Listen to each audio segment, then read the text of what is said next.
This is Criminal Minds, episode Derek. My original video of part 2 has got removed for copyright issues. I'm remaking it now, the same information and some. If you want to see what I had originally, it was the first 2 minutes of episode Derek.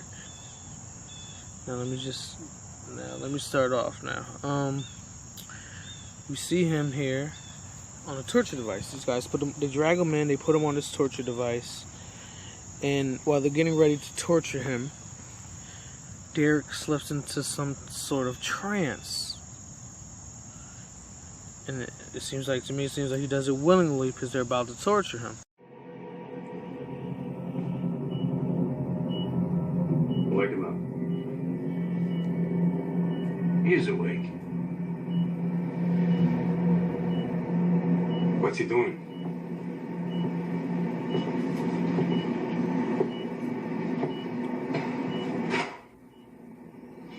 He's dissociating himself from the pain he knows we're going to inflict. Now, while this is all going on, they show Derek in another place where he's not tied up, walking into, I assume, his home or his old home. I don't watch the show. I don't know if he's divorced with his wife and she has the kids, but while he's there in the spirit world, he goes to his house, he opens his door, and there goes his wife and kids. And you can see from the expression on his face, he's kind of shocked from it.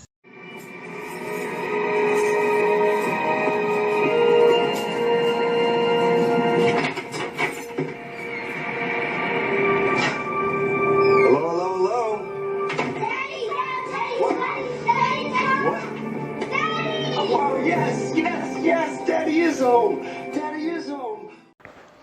The Masonic Initiation by W.L. Wilmshurst.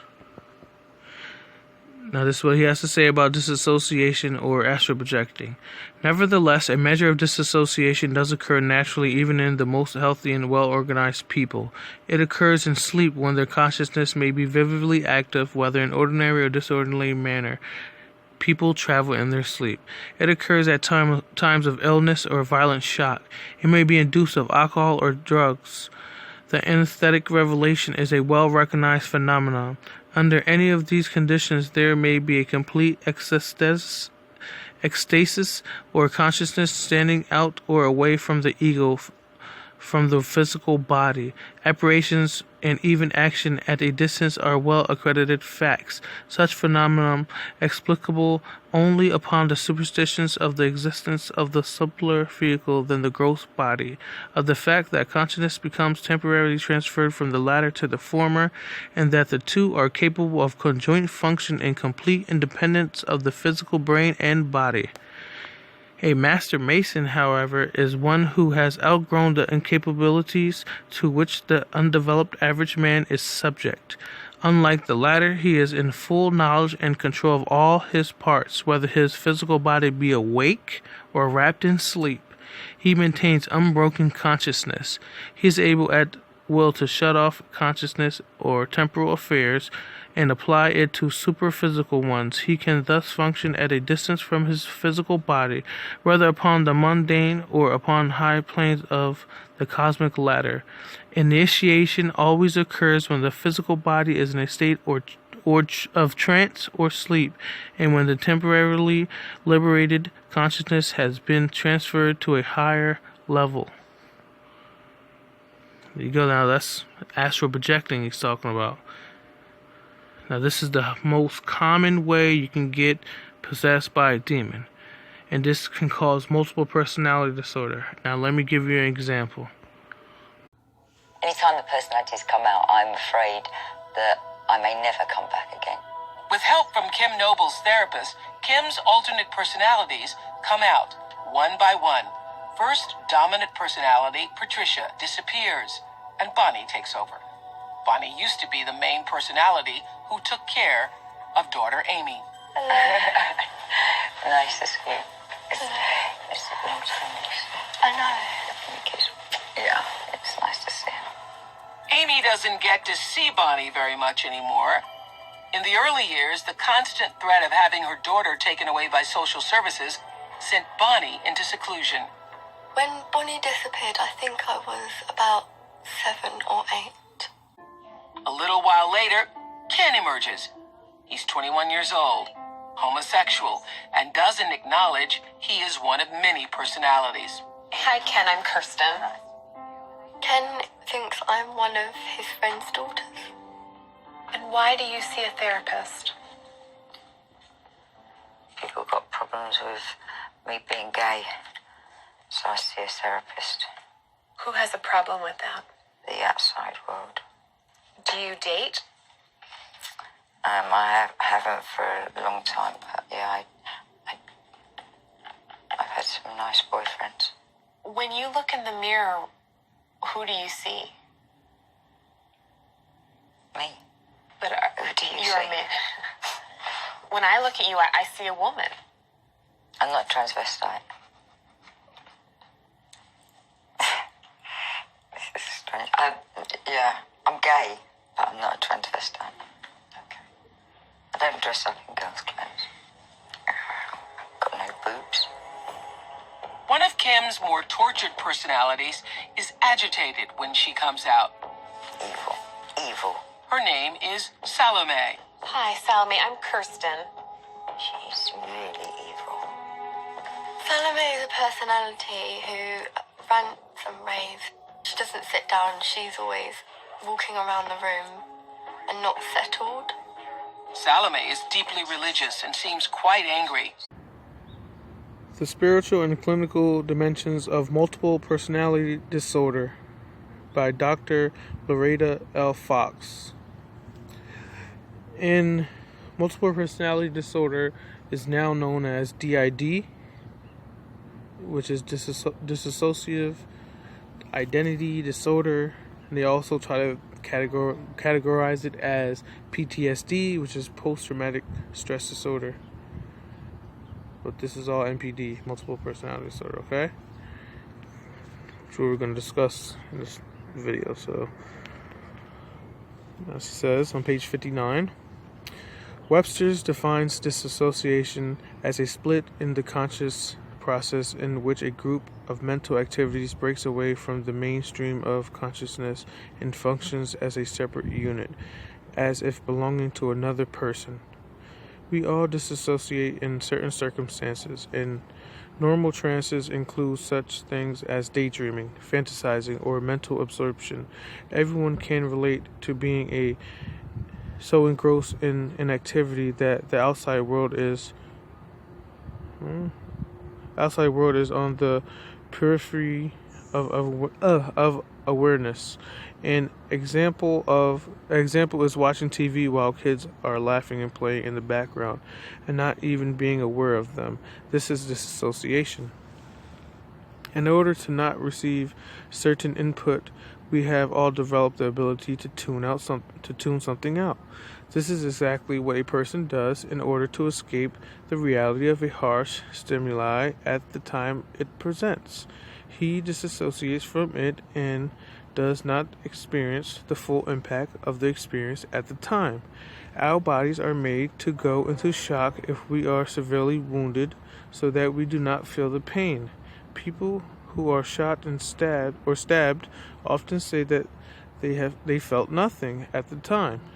Our mind also goes into shock and removes itself from traumatic awareness. A client told me that her brother used to describe how he would leave his body and stand and watch while his father beat him. He bragged that when he did this, the beatings did not hurt him at all, and therefore he continued to separate the similar traumatic events. This is a simple explanation of disassociation. Ted Gunderson, FBI veteran, former head of the regional office in Los Angeles. Is there a network of these satanic murderers in this country, do you allege? I cannot say that there's a network of satanic murderers. I can say that based on information furnished to me by confidential sources and informants, based on interviews with dozens of survivors from the satanic operations through the years, satanic beliefs, etc., I can say that there is a network of these people across the country who are very active. They have their own rest and relaxation farm. They are in contact with each other. It ties in loosely to the drug operation, ties into motorcycle gangs, and it goes on and on. They have their own people who are specialized in surveillances and photography and in assassinations. Going back to multiple personality, I've been told that there's trigger words that can be used on MPDs. Can you tell me about that? Well, they used to have a lot of trigger words. I think that's some. It's like when I was in my building, I had a building inside my head, which I seen. They could walk through the halls and stuff. And listen closely to what Paul Bonacci is saying. He is saying that he, in his head, where he was in the spirit world, there was a building, and each of his personalities had a door. He said he can walk the hallways and stuff. And check this out. This is the book, The Franklin Cover-Up, Child Abuse, Satanism, and Murder in Nebraska by John W. DeCamp. This is Paul Bonacci's lawyer. He believed him so much, they investigated everything, and they could never get these guys convicted on these charges. So he wrote a book. It's like when I was in my building, I had a building inside my head, which I seen. They could walk through the halls and stuff. And there was an office that I never knew what was in there. It was Wesley's office before my door. There was Wesley's room, my room, and there was like an invisible shell. Whenever one of the personalities was trying to give me information that he didn't want him to have, he was like the all-seeing eye. He was like, oh, he knew everything that was going on with every personality. And he'd stop them right before they could leave. They couldn't get to my place because he'd have that invisible filled up and they'd run into it. When you're in prison? And they'd have to go in there. Well, no, it was any time. Okay. Gosh, but when I was trying to get information inside there, he was the one that blocked everything or twisted stuff up. They'd have to go in there and check with him. Then they'd have to come out and go to me and stuff. And sometimes he'd take the information and he'd twist it all around. And the personality would try and tell me stuff and there'd be a block. It was like a wall of black stuff. And there was no way to go to these personalities without going through him directly. That's why it's brought the broken mind. It means indirectly I had to go through him even though I didn't know it. But I could go to these ones down here. Okay. Just hold that up and explain. And it's like this. Okay, in the top it says Paul Bonacci, and it says Dustin here, and it says Zach, Ryan, and Bradley, is it? Yeah, Bradley. Those were the ones that were in control of the ones that were under him, which was Carl. It's pretty much like a military operation. You got the leaders, and then you got your company commander, your platoon sergeant, your platoon. This is all wrapped up in you, one person, you. Mm-hmm. Okay, let's not leave this. Let's explain this further. Put it over here. Yeah. But, well, now. The purpose for it is that each personality that was created for them, each one was just taught a little bit of how to do something, because they didn't want one personality to know too much. Like one knows how to, maybe develop film, for spying stuff. One might know how to develop color film, which they did, but one might know how to fly an airplane. One might know how to fly a helicopter, but none of them ever learned more than one operation. You're talking about each personality? Each personality. That made them separate, so that, if they ever got captured, if they were spying or something, the personality that would usually get captured would be one of these lower ones here and stuff that wouldn't know anything.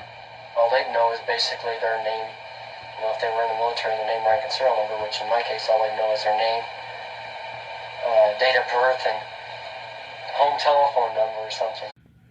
Alright, to prepare you for what I'm about to read, we need to know what a shaman is and what shamanism is. And know the word sham is in shaman or shaman. Hindu and Persian and idolater, a professor or priest of shamanism, a wizard or conjurer. A wizard or conjurer, right? As in a sorcerer, a medium, a witch, a magician. Okay, now let's go. Continue. Let's see, a wizard or conjurer among those who profess shamanism. The religion of certain peoples of Northeast Asia, based on the doctrine that the workings of good and evil spirits can be influenced only by the shamans. Shamanism is a practice that involves a practitioner reaching altered states of consciousness, like dissociation, in order to perceive and interact with a spirit world and channel these transcendental energies into this world. Go to images and you get the clear symbolism of this Satanism. It's being practiced under sun worship, moon worship sometimes. You can see the 12 signs going around the tree, the zodiac, obviously, the tree, obvious Kabbalistic tree, as above, so below. You can see the demons on the bottom. The person meditating with the 666 in their hands, probably on each knee. To me, it looks like 3 6s on the chest, or spirals. A symbol of the spirit world, and a fertility symbol also. And it's just 3 of them on the chest, 2 on the stomach, in the shape of a triangle. If you didn't know, triangle is 60 degrees in each corner. So that represents 666. Now this is Thanks for the Memories by Bryce Taylor. I forget her real name. This was her undercover name. She was in hiding from these very rich political people. And the PDF is free online. I encourage you to read it. Learn some good information about mind control, multiple personality disorder, and all that. I'll be reading from the foreword by Walter Bowart. You can find evidence of it in the first terrors of the cavemen, in the shamanic practices of most primitive cultures, to the present co-opinion of severely disassociated people found among the ranks of modern military recruits. A cross-section of our society finds its way into military service, and a representational number of them suffer from dissociative disorders. These form a fertile pool for recruitment of programmed personnel. I don't know if you've seen the movie Full Metal Jacket. They always present it. The basic training, they always present it in that way. That they're very hard on you. That either they're going to break you or make you. After you've met a few of them, you realize they have one thing in common. They are highly suggestible. Thus, it is easy to capitalize on the trauma implanted in their child's mind by daddy, uncle, a neighbor, or whomever. Once the disassociation shows up in the military entrance tests, they are sorted out for programming. From their ranks are created autonomic assassins, amnestic carriers, and Matahara sexpionage agents who've been given their involuntary all with no consent form requested. Well, I don't think they need a request form in the military. I know someone who's in the army, and they say they make you sign this paper that basically gives your rights away. That you belong to the military or the government, so you do sign away your rights. I guess you can call it trading in your rights for duties. If you know anything about common law versus statute law. That's the baby right there. Right here? It came out of her already. What'd they do to the baby? Then David took it and kept throwing it against the wall, and he killed it, and he took it in the house. No, you saw that? Yeah. These are pictures that can chill a parent's soul. They're a symptom that something dreadful, unspeakable has happened to the child. In this case, it's an 8-year-old boy from Grenada, Mississippi. They took us in an old caboose, and they had these things they called Spains. Spains? Yes, Spains. They stuck it up my butt. Who Was stuck it? David. Your dad? Uh-huh. Ow, did it hurt. 2 doctors have provided medical evidence that from a very early age, this boy has been repeatedly abused. His mother goes further. She claims the sexual abuse happened as part of a satanic ritual. Do you allege your husband was part of a satanic cult? I allege that he was the high priest of a satanic cult. David, the boy's father, has never been formally charged. He's now in hiding. Now, incest is certainly not new, but apparently more and more of it is taking on the dark overtones of Satan. She talked about there being a Satan, and she talked about there being boys that had hurt her.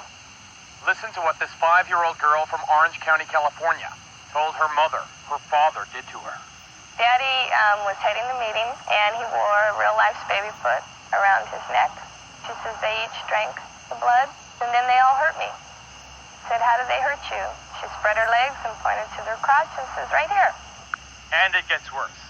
According to his family, this severely traumatized 10-year-old boy, also from Southern California, was allegedly molested by a trusted neighborhood minister as part of an ongoing satanic cult.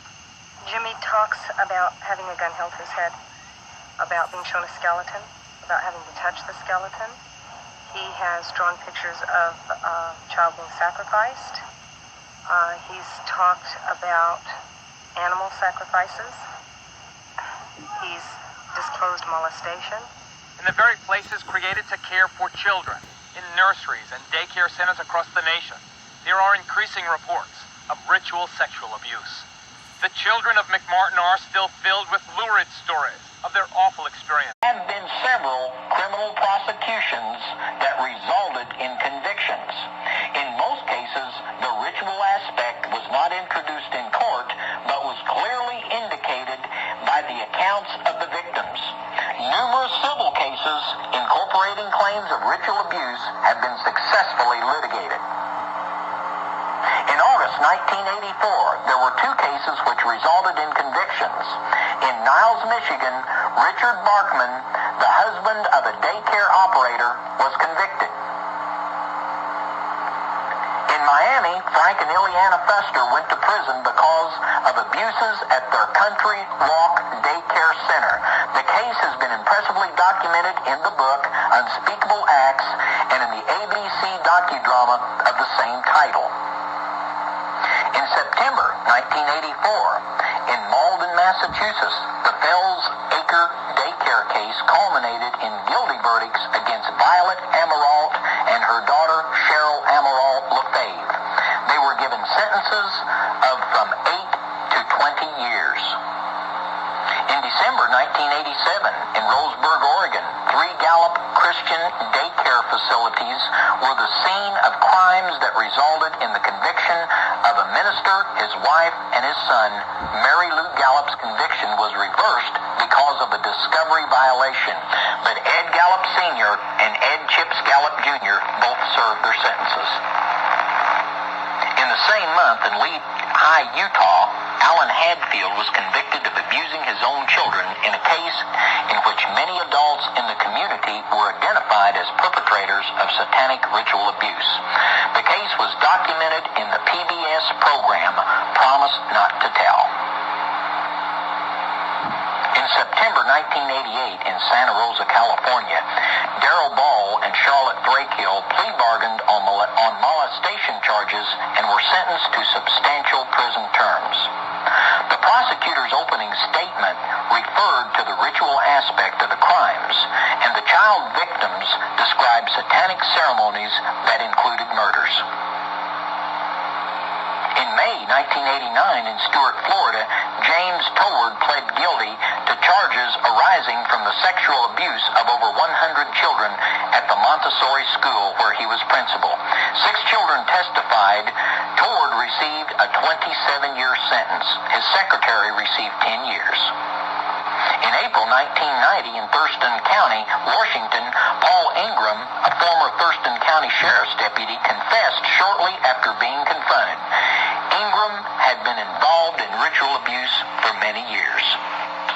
2 other law enforcement officers allegedly were involved, but charges eventually were dismissed because the victims were too traumatized to appear in court. This is from the same book, Thanks for the Memories, by Bryce Taylor. Also in the foreword, it says, Dr. Colin Ross, one of the leading experts on dissociative disorders, expressed the opinion that DID may be the cause of the most of the serious problems of our society, such as gangsterism, drive-by shootings, schoolyard assassinations, random acts of terrorism, and all the rest of the trauma America has been experiencing over the past few years. An idea not yet examined by criminologists, prison experts, and others who would supposedly protect and serve. All those shootings happening? Created for a purpose, maybe? Control? Alright, we have Kim Noble's artwork. The same woman that we just seen in this video that was on Oprah. This is her artwork. What do you think is giving her multiple personality disorder? She is obviously abused. And this goes right into my video. Right? Look, see? This is Kim Noble, the same woman.